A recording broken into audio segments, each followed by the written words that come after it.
नमस्कार, नवीन योग में आपका स्वागत है। आज हम जनवरी 2017 यूजीसी नेट का योग का जो पेपर हुआ था उस पर चर्चा करेंगे। 2017 में योग के 2 पेपर्स हुआ करते थे। पहले पेपर की चर्चा हम पिछले वीडियोस में कर चुके हैं, आप ज़रूर सुनिए उसको। आज हम दूसरे पेपर की चर्चा करने जा रहे हैं और उसमें से जो प्रथम प्रश्न है वह है आर्य अष्टांगिक मार्ग किसकी देन है? ए कपिल, बी बुद्ध, सी पतंजलि, डी वशिष्ठ। तो इसका जो आंसर होगा वह होगा बुद्ध। आर्य अष्टांगिक मार्ग बुद्ध ने दिया और 8 चीज़ें थी उसमें। पहला सम्यक दृष्टि, सम्यक संकल्प, तीसरा सम्यक वाक, सम्यक कर्म, सम्यक जीविका, सम्यक प्रयास, सम्यक स्मृति और सम्यक समाधि का वर्णन आर्य अष्टांगिक मार्ग में दिया गया है। प्रश्न नंबर 2 है कि निम्नलिखित में से किसको मुख्य 10 उपनिषदों में सम्मिलित नहीं किया गया है? तो ए है केनोपनिषद, बी मुंडको उपनिषद, सी श्वेताश्वतर उपनिषद और डी है बृहदारण्यक उपनिषद। तो इसका जो आंसर होगा वह श्वेताश्वतर उपनिषद है कि उसको मुख्य उपनिषदों में शामिल नहीं किया गया है। तो जो मुख्य 10 उपनिषद हैं वह है ईश, केन, कठ, प्रश्न उपनिषद, मुंडक, मांडुक्य, ऐतरेय, तैत्तिरीय, छांदोग्य और बृहदारण्यक। ये जो उपनिषद हैं ये मुख्य 10 उपनिषद लिए गए हैं और वर्तमान में सिलेबस में 8 नए योग के उपनिषद लिए गए हैं। तो उसमें से जो श्वेताश्वतर उपनिषद है वह 10 मुख्य उपनिषदों में नहीं आकर के योग के उपनिषदों में आएगा। अगली चर्चा हम तीसरा प्रश्न करने जा रहे हैं। निम्नलिखित में से कौन क्षेत्र और क्षेत्रज्ञ को इंगित करता है?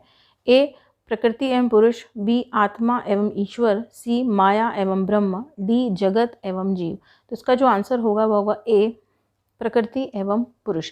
गीता के 13वें अध्याय में क्षेत्र क्षेत्रज्ञ विभाग योग का वर्णन है और क्षेत्र अर्थात प्रकृति, क्षेत्र क्योंकि जड़ है, विकारी है, नाशवान है, और क्षेत्रज्ञ चेतन है, ज्ञान स्वरूप है, निर्विकार है, नित्य है, अविनाशी, जो कि आत्मा या पुरुष जिसको हम कह सकते हैं। तो इसका जो आंसर होगा ए प्रकृति एवं पुरुष। चौथा जो प्रश्न है केनोपनिषद के अनुसार यक्ष कौन है? ए इंद्र, बी ब्रह्म, सी अग्नि, डी वायु। तो इसका जो आंसर होगा वह है बी ब्रह्म। केनोपनिषद के अनुसार यक्ष जो है वो ब्रह्म है और उसके पहले ही श्लोक में इसका वर्णन है कि सा ब्रह्मेति होवाच ब्रह्मणो वा एतद् विजय। तो ब्रह्म की बात इसमें कही गई है। 5th प्रश्न ये कहता है उद्गीत क्या है? ए प्राण, बी चंद्रमा, सी सूर्य, डी प्रणव। तो इसका जो आंसर होगा डी प्रणव। प्रणव ही उद्गीत है। अगला प्रश्न है भगवत गीता के अनुसार निम्नलिखित में से कौन शांति की स्थिति को प्राप्त नहीं करता है? ए इच्छा विहीन व्यक्ति, बी अहंकार विहीन व्यक्ति, सी कर्मयोगी और डी विद्वान। तो भगवत गीता के अनुसार विद्वान शांति की स्थिति को प्राप्त नहीं करता है। तो इसका जो आंसर होगा वो डी होगा। अगला जो प्रश्न है वो है आध्यात्म प्रसाद किसका परिणाम है? ए विवेक्यादि, बी निर्विचार समापति, सी असंप्रज्ञात समाधि, डी धर्म में समाधि। इसका जो आंसर होगा बी निर्विचार समापति। और 47वां सूत्र है समाधिपाद का कि निर्विचारे वैशारद्य आध्यात्म प्रसाद। तो क्वेश्चन भी यही था कि आध्यात्म प्रसाद किसका परिणाम है? तो निर्विचार समापति। 8वां प्रश्न है सांख्य शास्त्र के अनुसार प्रकृति तत्व के घटक हैं। ए वात, कफ और पित्त, बी सत्व, रजस और तमस, सी मनस, बुद्धि और अहंकार, डी वाक, पानी और वायु। तो इसका जो आंसर होगा बी सत्व, रजस और तमस प्रकृति के घटक हैं ये। अगला प्रश्न है सिद्ध सिद्धांत पद्धति में योग के कितने अंग बताए गए हैं? ए 7, बी 8, सी 4, डी 3। सिद्ध सिद्धांत पद्धति में अष्टांग योग का वर्णन है। तो इसका जो आंसर होगा वो होगा बी 8। यम, नियम, आसन, प्राणायाम, प्रत्याहार, धारणा, ध्यान, समाधि अष्टांग योग का वर्णन है। अगला प्रश्न है कुंडलिनी के स्वरूपतः कितने प्रकार से सिद्धांत पद्धति में वर्णित है? तो इसका ए है 4, बी 3, सी 2, डी 6। तो इसका जो आंसर होगा सी 2। अगला प्रश्न है शिव संहिता के अनुसार सफलता के तत्वों में निम्नलिखित में से किसको सम्मिलित नहीं किया जाता है? ए दृढ़ विश्वास, बी इंद्रियों पर नियंत्रण, सी यज्ञ, डी मिताहार। तो इसका आंसर होगा सी यज्ञ। यज्ञ को सम्मिलित नहीं किया गया है। अगला प्रश्न है पिंड विचार के अंतर्गत सिद्ध सिद्धांत पद्धति में कितने आधारों का वर्णन है? ए 5, बी 9, सी 16, डी 7। सिद्धांत पद्धति में 16 आधारों का वर्णन है। 16 आधार आप नोट भी कर सकते हैं कि पहला है पैर का अंगूठा, दूसरा मूलाधार, गुदगुदाधार, लिंग आधार और मलमूत्र आधार, नाभि आधार, हृदय आधार, कंठ आधार, घटिका आधार, तालु आधार, जिह्वा आधार, भूमध्य आधार, नासा आधार, नासा मूल कपाट आधार, ललाट आधार और 16वां है ब्रह्मरंध्र या आकाश आधार भी कहते हैं। अगला प्रश्न है कि हट रत्नावली में कितनी शोधन क्रियाएं वर्णित की गई हैं? A7, B8, C6 और D4। इसका जो आंसर होगा वह है 8 शोधन क्रियाओं का वर्णन है। बाकी हट रत्नावली देख लीजिए, गहरण संहिता देख लीजिए, उसमें 6 शोधन क्रियाओं का वर्णन है। तो हट रत्नावली में चक्री, नवली, धोती, नेति, बस्ती, गजकरणी, त्राटक, मस्तक भ्रांति, इन सबको मिलाकर के 8 शोधन क्रियाओं का वर्णन किया गया है।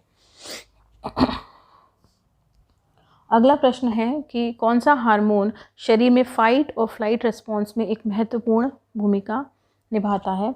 A adrenaline, B nor adrenaline, C वृद्धि हार्मोन, D ग्लूकागॉन। तो आंसर होगा एड्रेनलिन हार्मोन। एड्रेनलिन एक अधिवृक्क ग्रंथियों से जारी एक हार्मोन है और इसका प्रमुख कार्य नॉर एड्रेनलिन के साथ फाइट या फ्लाइट के लिए शरीर को तैयार करना होता है। 15वां क्वेश्चन है कि सर्केडियम रिदम के अध्ययन को क्या कहा जाता है? A endocrinology, B chronobiology, C microbiology और D सेल बायोलॉजी। तो इसका जो आंसर होगा B क्रोनोबायोलॉजी। अगला प्रश्न है कि कैल्शियम की सर्वाधिक मात्रा किस खाद्य स्रोत में होती है? A दूध, B पालक, C केला, D रागी। तो आंसर है D रागी। रागी में सबसे ज़्यादा कैल्शियम पाया जाता है और आजकल अरेंज दी फॉलोइंग करके प्रश्न आता है कि सबसे ज़्यादा किस में होता है, उससे कम कैल्शियम किस में होता है। तो सबसे ज़्यादा रागी में कैल्शियम पाया जाता है, उसके बाद दूध में, उसके बाद पालक में और अंत में केला में कैल्शियम पाया जाता है। अगला प्रश्न है सकारात्मक अभिवृत्ति, प्रसन्नता, हल्कापन, आध्यात्मिक जागृति और चेतना निम्नलिखित में से किसकी विशेषताएं हैं?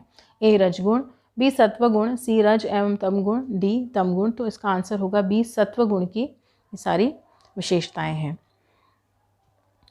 आदि शब्द से आप क्या समझते हैं? A अन्नमय कोश में उत्पन्न हुए शारीरिक विकार, B मनोमय कोश में उत्पन्न हुए मानसिक या भावात्मक विकार, C अन्नमय कोश में उत्पन्न हुए मानसिक व भावात्मक विकार और D है मनोमय कोश में उत्पन्न हुए शारीरिक विकार। तो आंसर होगा B मनोमय कोश में उत्पन्न हुए मानसिक व भावात्मक विकार को हम आदि शब्द से समझते हैं, क्योंकि जो व्याधि होता है, जब शरीर पर कोई रोग हो जाता है तब उसको व्याधि कहते हैं, लेकिन मनोमय कोश में कोई भी हमें मानसिक उद्वेग हुआ या विकार उत्पन्न हुआ तो वह आदि कहलाता है। शरीर में विश्राम एवं पाचन अनुक्रिया के लिए उत्तरदायी तंत्रिका तंत्र का भाग है? A प्राणुकंपी तंत्रिका तंत्र, B संश्लित तंत्रिका तंत्र, C केंद्रीय तंत्रिका तंत्र और D है स्वचालित तंत्रिका तंत्र। तो इसका आंसर है A परानुकंपी तंत्रिका तंत्र। अगले क्वेश्चन पे हम बात करेंगे चयापचयी सिंड्रोम में निम्नलिखित में से किसका संयोजन पाया जाता है? A उदरीय मोटापा, बढ़ा हुआ रक्तचाप, अल्प HDL, B बढ़ा हुआ रक्तचाप, उच्च HDL, C उदरीय मोटापा, उच्च HDL और D है बढ़ा हुआ फास्टिंग प्लाज्मा ग्लूकोज, उच्च HDL। तो इसका जो आंसर होगा A उदरीय मोटापा, बढ़ा हुआ रक्तचाप और अल्प HDL। अगला प्रश्न है कि ध्यान का निम्नलिखित में से कौन सा सिद्ध प्रभाव नहीं है?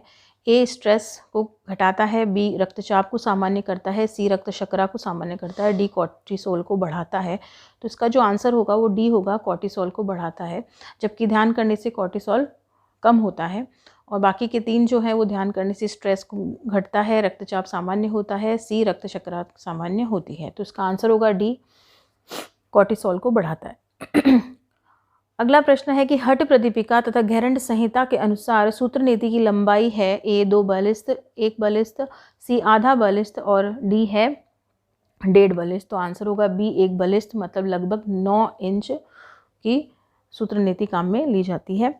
अगला प्रश्न, हठ प्रदीपिका के अनुसार सूत्र नीति किस रोग में लाभकारी नहीं है?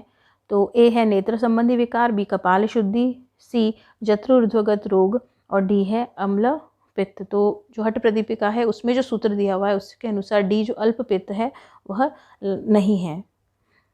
क्योंकि जो इसका सूत्र है वह है कपाल शोधिनी छैव दिव्य दृष्टि परदायिनी जत्रुध्व जात रोगाद नेति शशुष निहंती। मतलब नेत्र संबंधी विकार दूर होते हैं, कपाल की शुद्धि होती है और जत्रुध्वगत रोग ठीक होते हैं।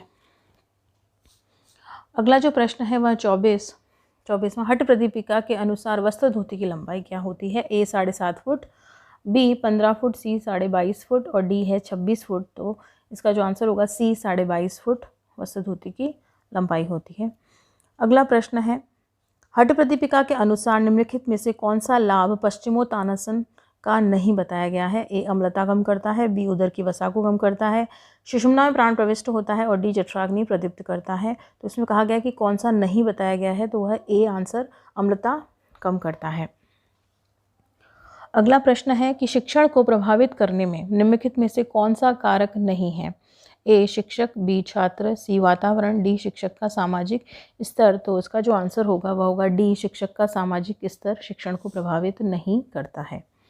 अगला प्रश्न है प्रभावोत्पादक शिक्षण के लिए योग पाठ योजना को कब तैयार किया जाना चाहिए?